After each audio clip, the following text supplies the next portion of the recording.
People always say hospitals never sleep. That is not true. They sleep like something old and hungry, and they only wake at the worst time to breathe you in. It was 2:53 a.m. when I started my last round at St. Bridget's General. Night shift, East Wing, a corridor that smelled like antiseptic and damp paper. The day staff called it the quiet wing. No one told me quiet can feel like a trap. The call board over the nurse's station lit up, room 014. Only one problem. Room 010 to 019 was sealed for renovations. Plastic over the door frames, signs that said, no entry, that kind of renovation. The kind that lets dust settle on old nameplates. I looked for our charge nurse, Ava. She shook her head once. Ignore it. Faulty wiring, she said. Her voice was firm, but her eyes were not. The light kept blinking. Ping, ping. I told myself I would only check the door. I peeled back the plastic, just enough to slip in. Room 014 was colder than the hall. No machines, no monitors, only a narrow bed with a kind of thin hospital blanket that looks like it remembers shapes. The mattress had a hollow, as if someone had just climbed out. The call button lay on the pillow, the cord trailing off the bed like a vein. I pressed reset. The chime stopped. Silence settled, heavy as wet wool. Then the elevator down the hall chimed. Not the one we use for visitors. The service elevator. The one near the storeroom. The one with the old brass panel and the scratched-off B3 under a strip of metal tape. It opened. No one stood inside. No one, unless you count the white shrouded shape on a gurney. A porter's cart. The sheet was tied at the ends, neat and professional. I told myself it was a delivery from Central Supply. Blankets. Linens. My mouth was dry and I could not swallow. The elevator waited, polite and patient, like it knew my name. I backed out of 014, pulled the plastic into place, and told myself to be normal. Bring the labs of pathology, pick up the replacement fluids, tick the boxes, make the time pass. Easy. The elevator chimed again. A small, almost friendly sound. The floor display flickered. B3. I frowned, because our service elevator shows ground, B1, and B2. No B3. We joke about it on breaks, a little office superstition. Floor plans never show a third basement. One of the senior nurses swears we used to have an infectious diseases wing down there long before half of us were born. I always thought that was a story for new staff. I should have walked away. Instead, I pressed the call button. The doors slid open as if my finger had been expected. Inside, the gurney had moved. Only an inch, but the wheels had smudged the grit on the floor.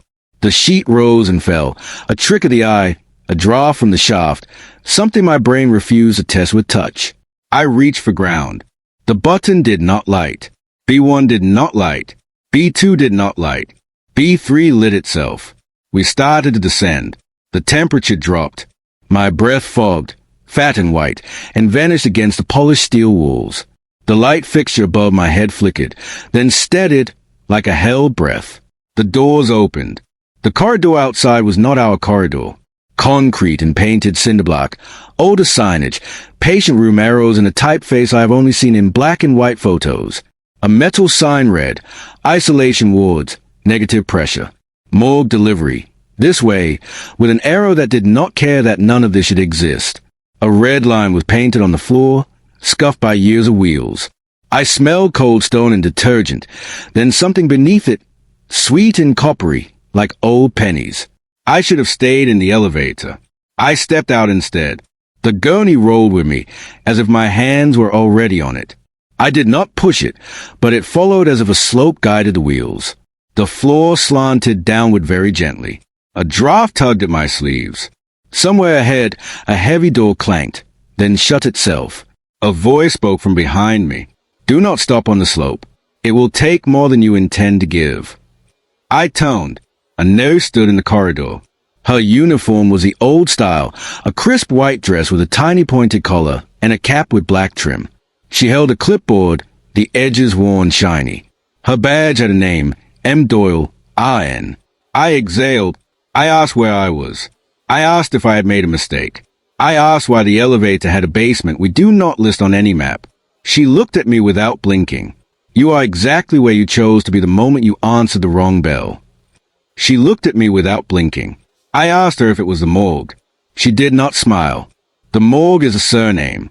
The tunnel is a family. She pointed down the slope. Bodies travel this way, out of sight. Hope does not survive the sight of its future. I thought of our clothes wing, the plastic, the dust on the nameplates. I thought of the call bell ringing from an empty bed. I stepped back. The gurney's wheels hissed, then stilled. The sheet shifted, as if something beneath it found a new angle uncomfortable. I reached to pull the sheet back. I do not know why. Some part of me needed to see a stack of blankets, a crate of saline, anything except a face. I pinched the edge of the sheet and pulled. The tag on the toe was the first thing I saw.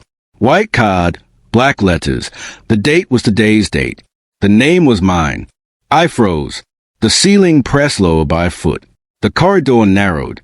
I heard a second set of wheels in the dark. Nurse Doyle, soft, pained. You are kind, and you are very late. The elevator chimed again. A small, almost friendly sound. Inside, the gurney had moved. Only an inch, but the wheels had smudged the grit on the floor. The sheet rose and fell, a trick of the eye, a draft from the shaft, something my brain refused to test with touch. Do you want me to stop? I want to know the story, I said. Her eyes seemed to soften. Her lips remained tight. It's a bargain of sorts, she said. It's always here. You're about to meet your fate. There's still a chance if you choose now. Will you sign the papers? She handed me a form. It was yellowed, as if it had been in a drawer for decades, the edges worn with age. It felt wrong in my hands, as if something inside it was moving, shifting, alive. I looked at the form. The lines were filled with names, dates, a signature at the bottom. But it wasn't mine. I handed it back. I'm not signing anything, I said, trying to keep my voice steady. But even as I said it, I knew that something had already changed. The air felt thicker, as if the walls themselves were watching. Nurse Doyle tilted her head, her expression unreadable. Then it's your choice, she said softly. You've always had the choice. But now, the building is awake, and it remembers you. The gurney was still there, but it seemed to shimmer, as if the shape underneath the sheet had grown restless. The shadows in the room twisted, moving in ways they shouldn't have. I could feel something, someone, watching me, but when I turned around, the hallway was empty. The weight of the air pressed down on me, colder and colder. I could almost hear a faint whisper, distant but clear, saying my name. Leave, Nurse Doyle said, as if she could sense the panic rising in me. Leave now, before the doors close. You've seen enough. But I didn't leave. I couldn't. I stepped toward the gurney, my hand reaching out, my fingers trembling. And that's when the sheet moved.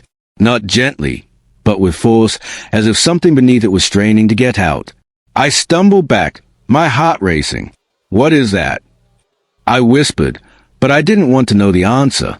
The sheet began to rise, slowly, as if whatever was underneath was testing its limits.